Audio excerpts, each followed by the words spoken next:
It was a typical Tuesday morning when I left for work. The sky was overcast, and the air was thick with the promise of rain. I kissed Margot goodbye, our usual morning ritual, and stepped out into the driveway. Our life seemed perfect, at least on the surface. We lived in a charming suburban house with a well-kept garden, a testament to Margot's green thumb. I worked as an IT specialist at a mid-sized firm downtown.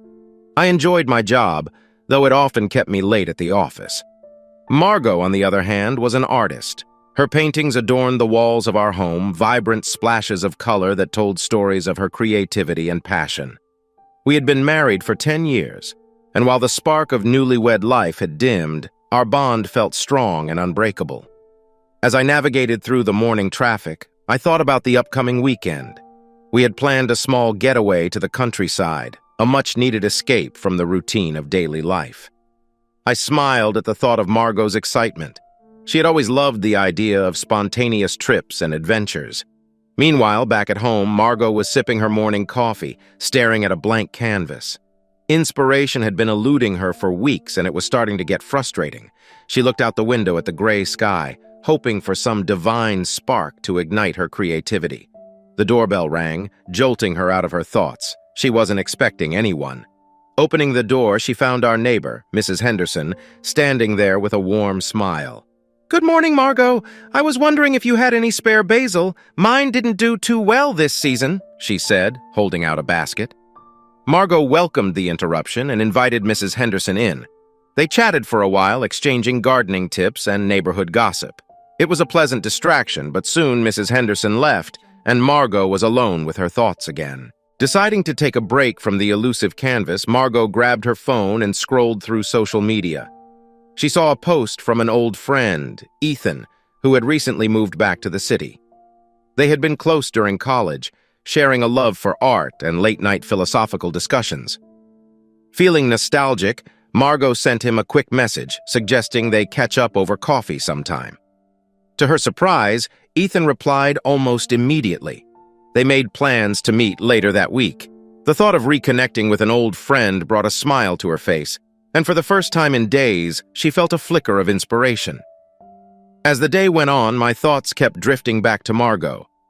I realized we hadn't spent much quality time together lately, and the weekend trip seemed more important than ever. I decided to leave work early and surprise Margot with her favorite takeout for dinner. When I walked through the door that evening, the smell of freshly cooked food filled the air. Margot greeted me with a kiss and a bright smile. We sat down to eat, chatting about our day. I told her about my plan to leave work early every Friday so we could have more time together. Margot's eyes sparkled with appreciation. "That sounds wonderful, Alex. I've missed our little adventures," she said, reaching across the table to squeeze my hand. We spent the rest of the evening curled up on the couch, watching old movies and laughing like we used to. For the first time in a long while, everything felt just right. The rest of the week flew by in a blur of meetings and deadlines at work. I was excited about our upcoming trip, but I noticed Margot seemed a bit distracted. I chalked it up to her artistic block. She often got lost in her thoughts when she was struggling with a painting. Thursday evening, I got home a bit later than usual. Margot wasn't in the living room or the kitchen. I called out her name, and she answered from upstairs. When I walked into our bedroom, I found her sitting on the bed with a thoughtful expression. "Hey, everything okay?" I asked, a little concerned. She looked up and smiled. "Yeah, I'm fine. Just thinking about some ideas for my next painting." I nodded, understanding her creative process. "Anything you want to share?" She shook her head. "Not yet. It's still forming in my mind." I let it go and told her about my day, trying to lighten the mood. We had dinner together, but I could tell something was on her mind. I decided not to press her, figuring she would talk about it when she was ready. The next morning, I left for work with a sense of anticipation. I planned to wrap up my tasks early so we could get a head start on our trip.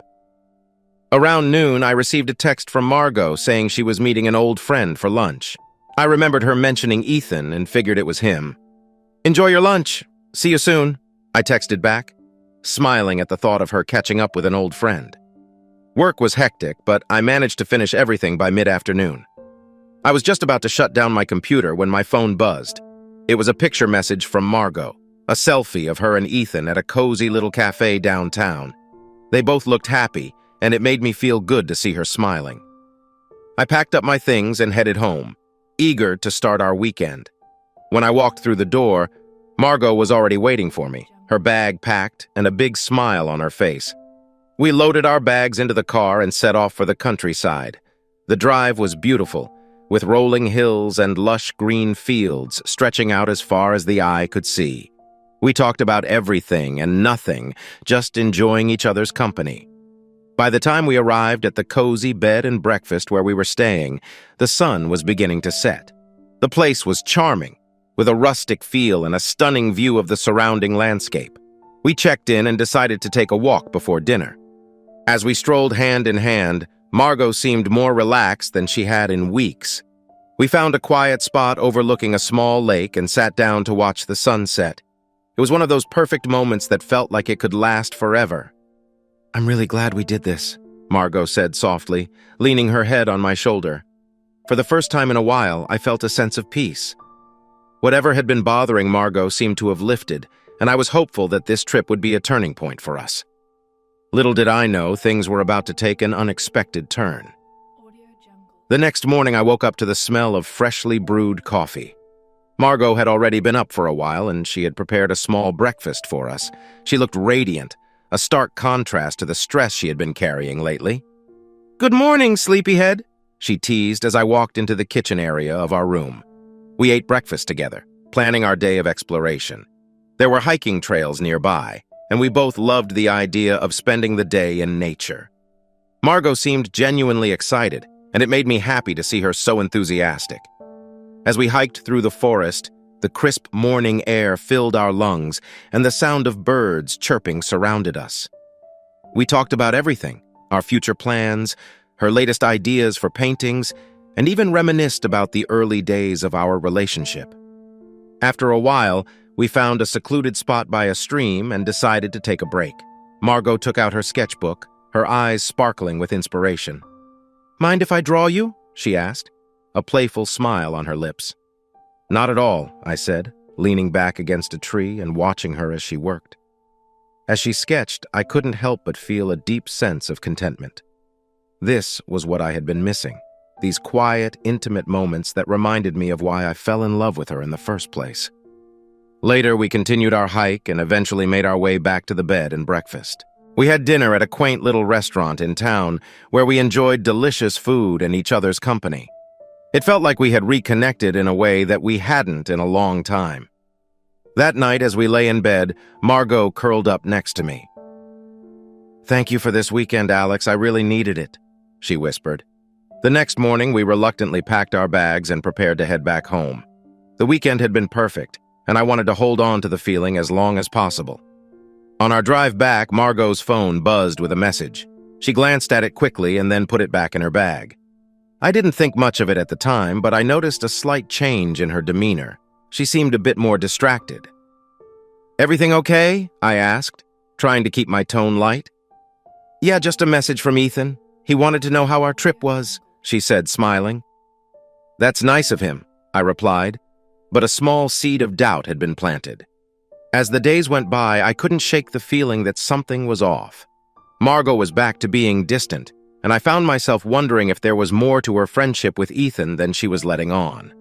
I tried to push the thoughts away, telling myself I was being paranoid. One evening, about a week after our trip, Margot mentioned she was meeting Ethan for coffee again. She seemed excited, and I couldn't help but feel a pang of jealousy. I wanted to be the one she was excited to see. "Do you want me to come with you?"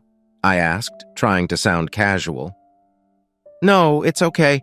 We're just catching up on some old times," she replied, giving me a quick kiss before heading out the door. As I sat alone in the house, the doubt gnawed at me. I trusted Margot, but something didn't feel right. I decided to keep my feelings to myself for now, hoping that it was just my imagination. That night, when Margot came home, she seemed happy but tired. She told me about her afternoon with Ethan, but I noticed she was vague on the details. I didn't press her, not wanting to seem suspicious. One evening, I got home earlier than usual. Margot wasn't there, and I noticed her phone on the kitchen counter. It buzzed with a new message just as I walked in. The screen lit up, revealing a message from Ethan. "Can't wait to see you tomorrow. I've missed our talks." Margot had mentioned meeting Ethan, but she hadn't said anything about it being so frequent. I tried to brush it off, telling myself it was just a friendly message, but the unease lingered. When Margot came home, she seemed her usual cheerful self. I decided to bring it up, trying to sound casual. "Hey, I saw a message from Ethan. He seems really excited to see you tomorrow," I said, watching her reaction closely. She paused for a moment, then smiled. "Yeah, he's just a really good friend. We have a lot to catch up on." I nodded, forcing a smile. "That's nice. Just make sure you save some time for us too." She laughed, but there was something in her eyes that made me uneasy. Was it guilt, or was I just being paranoid? I didn't want to be the jealous husband, so I let it go. The next day, I couldn't concentrate at work. My mind kept drifting back to Margot and Ethan. I decided to take the afternoon off, hoping to surprise Margot and maybe spend some time together. As I drove home, I wondered if I was overreacting. After all, Margot had never given me a reason to doubt her before. When I got home, Margot wasn't there. I called her, but she didn't pick up. Feeling restless, I decided to take a walk around the neighborhood. That's when I saw her car parked at a small cafe, the same one from the selfie with Ethan. I stood there for a moment, debating whether to go in. My heart was pounding, and I felt a mix of fear and determination. I needed to know what was going on. I walked into the cafe, scanning the room for Margot. I spotted her in a corner booth laughing with Ethan. They were sitting close, their heads almost touching as they talked. My stomach churned with a mix of anger and sadness. I walked over, trying to stay calm. "Hey, Margot," I said, my voice betraying none of the turmoil inside me. She looked up, surprised. "Alex, what are you doing here?" "I decided to take the afternoon off. Thought we could spend some time together," I said, glancing at Ethan. Ethan stood up, extending his hand. "Hey, Alex, good to see you." I shook his hand, forcing a smile. "You too, Ethan." Margot looked a bit flustered. "We were just catching up, like I told you." "Yeah, I can see that," I replied, trying to keep my tone light. Ethan seemed to sense the tension. "I should probably get going. It was nice seeing you both." He left, and I sat down across from Margot. She looked at me, her eyes searching mine. "Alex, it's not what you think." "Then tell me what it is, Margot, because it looks like you're spending a lot of time with him." She sighed, running her fingers through her hair. "Ethan's going through a tough time, and he needs someone to talk to. That's all it is." "Why didn't you tell me about it?" I asked, my voice softening. "I didn't want to worry you. I thought I could handle it," she said, reaching for my hand. I nodded, but the unease didn't go away. We left the cafe together, but I couldn't shake the feeling that something was still off. I decided to give her the benefit of the doubt, hoping that our relationship was strong enough to withstand this. Margot said she was going to an art gallery opening with some friends. She looked stunning, wearing a dress I hadn't seen before. As she kissed me goodbye, I noticed a hint of hesitation in her eyes. "I'll be back late. Don't wait up," she said, her voice a little too casual. I nodded, but as soon as she left, the unease grew unbearable. I needed to know the truth. I grabbed my jacket and decided to follow her. It felt wrong, but I couldn't shake the feeling that something was seriously off. I trailed her car through the city streets until she pulled into a parking lot near the gallery. She got out, and I watched from a distance as she met up with Ethan. They greeted each other with a hug that lingered just a bit too long. My heart sank. I parked a few blocks away and walked back to the gallery. I stayed in the shadows, watching them through the large windows. They were laughing, talking closely, and Ethan kept touching her arm, her back, her waist. This was more than just a friendship. I needed to confront them, but I couldn't do it here, not in public. I took out my phone and snapped a few photos, my hands trembling. It felt like a betrayal of my own, but I needed proof. I went back to my car, trying to calm down. My mind was racing, my thoughts a jumbled mess of anger, hurt, and confusion. I waited for hours, and finally they left the gallery. But instead of parting ways, they got into Ethan's car together. I followed them to a small, cozy restaurant on the outskirts of town. They sat in a corner booth, talking animatedly, their faces close together. It was like watching a scene from someone else's life, a nightmare I couldn't wake up from. After they finished dinner, they walked out to the parking lot, and Ethan pulled Margot into a kiss. A long, passionate kiss that shattered any remaining doubts I had. I felt a mix of rage and heartbreak that I could barely contain. I drove home in a daze, my mind reeling. I needed to confront her, but I wanted to do it with a clear head. When Margot finally came home, it was past midnight. She seemed surprised to see me waiting for her. "Alex, you're still up?" she asked, trying to sound nonchalant. "We need to talk," I said, my voice cold. She looked at me, sensing the gravity of the moment. "Okay, what's going on?" "Where were you tonight?" I asked, trying to keep my composure. "I told you I was at the gallery with friends," she replied, but her voice wavered slightly. "With Ethan?" I pressed, watching her closely. She hesitated, then nodded. "Yes, he was there too. What's this about, Alex?" "I followed you," I said, the words heavy in the air. "I saw you with him. At the gallery, the restaurant, and I saw you kiss him." Her face went pale and she took a step back. "Alex, it's not what you think. I can explain." "Explain what, Margot? That you've been lying to me? That you've been seeing him behind my back?" My voice was rising, the anger bubbling to the surface. Tears welled up in her eyes. "It wasn't supposed to happen like this. We were just friends, but then..." "But then what? You fell in love with him?" I asked, the pain evident in my voice. She shook her head, tears streaming down her face. "No, it's not like that. I was confused, and things got out of hand. I didn't mean to hurt you." "Well, you did," I said, my voice breaking. "I trusted you, Margot, and you betrayed me." The following morning, I woke up with a sense of resolve. I couldn't just let this slide. I needed answers, and I needed to confront Ethan. I decided to take matters into my own hands. Margot was still asleep when I left the house. I drove straight to Ethan's apartment, my mind replaying the events of the previous night over and over. When I arrived, I parked down the street and waited. I didn't have to wait long. Ethan soon emerged, heading towards his car. "Ethan!" I called out, stepping out of my car. He turned, surprise flashing across his face before he masked it with a smile. He greeted me casually, but I could sense the tension. "We need to talk," I said, trying to keep my voice steady despite the anger boiling inside me. He played dumb, pretending not to understand what I was talking about, but I wasn't having it. "Don't play dumb with me," I snapped, stepping closer. "I saw you last night. I followed you both from the gallery to the restaurant. I saw you kiss her." Ethan's eyes widened in shock. He stammered out an apology, claiming it wasn't what I thought. He tried to justify his actions, but I wasn't buying any of it. I lunged at him, grabbing him by the collar and slamming him against his car. "You don't just happen to kiss another man's wife, Ethan. What the hell were you thinking?" Ethan's eyes were wide with fear as he apologized again. He said it was a mistake, but his words did nothing to calm my rage. He nodded, looking genuinely remorseful. But it was too little, too late. I released him, my hands shaking. "You knew exactly what you were doing," I said, stepping back. "Now we have to deal with the consequences." As I turned to leave, Ethan called out, asking me not to do anything rash. I ignored him and got back into my car, my mind racing. I needed to confront Margot again, to hear her side of the story one more time. Maybe there was a way to salvage our relationship, but I needed to know everything. When I got home, Margot was sitting on the couch, her eyes red and puffy from crying. She looked up as I entered, her face a mix of hope and fear. "We need to talk," she said, her voice trembling. "I know I messed up, but I love you, Alex. I never stopped loving you." "Then why?" I asked, my voice breaking. "Why did you do it?" She stepped closer, wiping her tears.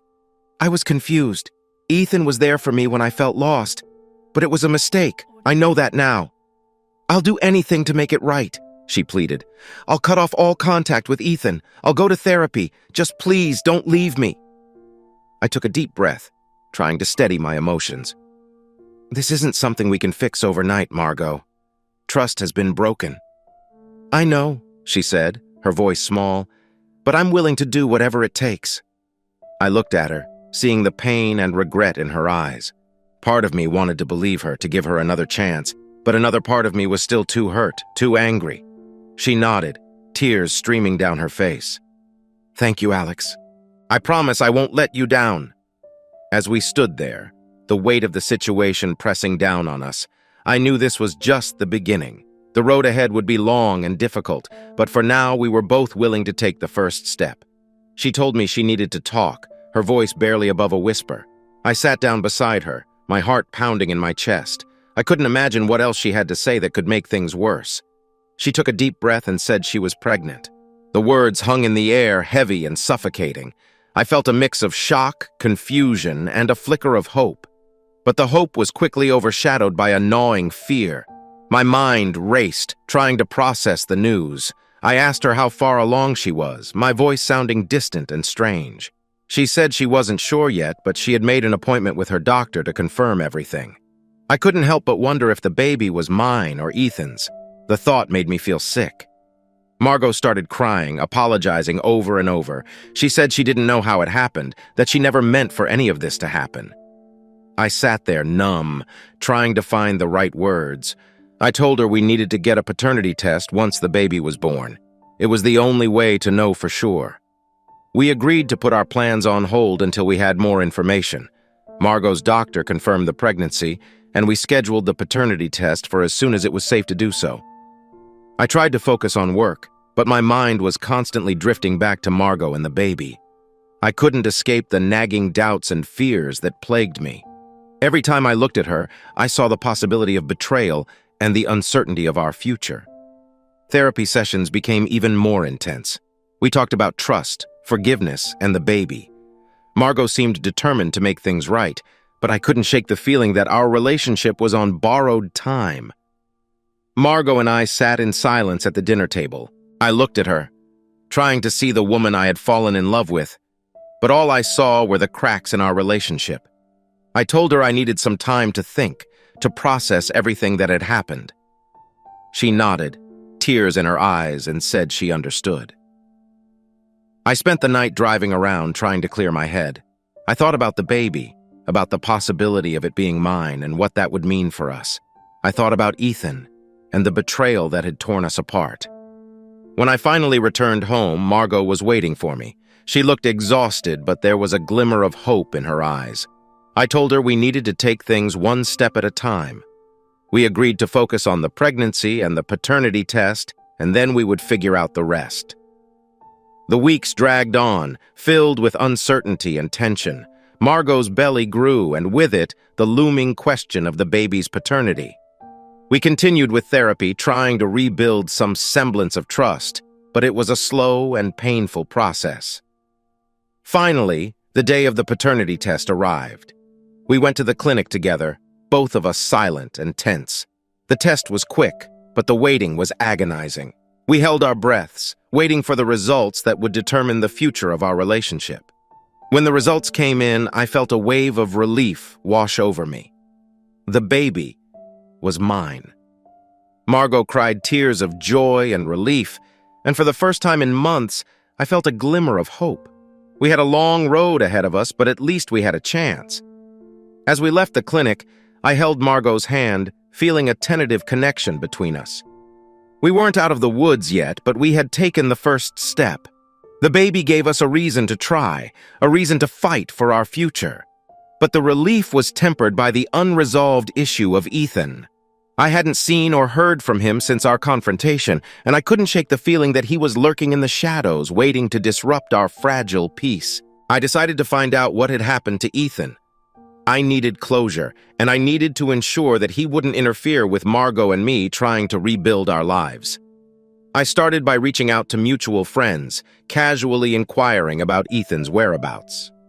One evening, I decided to pay a visit to the cafe where Margot and Ethan used to meet.